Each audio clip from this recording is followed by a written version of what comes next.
রাধিকা দেখে তার অফিসের দারোয়ান ফোন টিপতেছে। কি ব্যাপার, আপনি ফোন টিপতেছেন কেন? সরি ম্যাডাম, আমার ভুল হয়ে গিয়েছে। আপনি জানেন না অফিস টাইমে ফোন টিপা নিষেধ?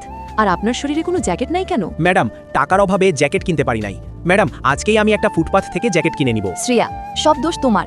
তুমি থাকতে উনি কিভাবে ফোন টেপে? Sorry madam. আপনি একটু পর আমার অফিসে আসবেন। আপনাকে আর আমি এই চাকরিতেই রাখবো না। হাত জোর করতেছি ম্যাডাম, এবারের মতো মাফ করে দেন। ম্যাডাম যা বলছে তাই শুনেন, আপনি ম্যাডামের অফিসে আসেন আগে। ম্যাম সাহেব, হাত জোর করে বলতেছি, আপনি আমার চাকরিটা খাবেন না। আমার এই চাকরির বেতন দিয়ে আমার পুরো পরিবারটা চলে। আমি কথা দিচ্ছি ম্যাম সাহেব, আমি আর কখনো ফোন ছুঁয়েও দেখব না।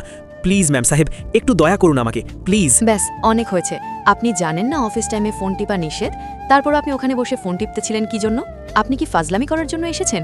দাঁড়ান, আপনাকে আমি এক্ষুনি দেখাচ্ছি। শ্রেয়া, ফাইলটা নিয়ে এসো তো। জি ম্যাডাম, এখনই নিয়ে আসতেছি। এরপর শ্রেয়া এই বক্সটা নিয়ে আসলে যা হলো তা দেখলে তোমরা সকলে অবাক হয়ে যাবে। আল্লাহর এই সুন্দর নামটি দেখে যে ভিডিওতে লাইক করে চ্যানেলটি সাবস্ক্রাইব করে দিবে। হে আল্লাহ, তুমি তাদেরকে হজ করা তৌফিক দান করো। আঙ্কেল, এই জুতোগুলো আপনার জন্য। এই জুতোগুলো আমার জন্য।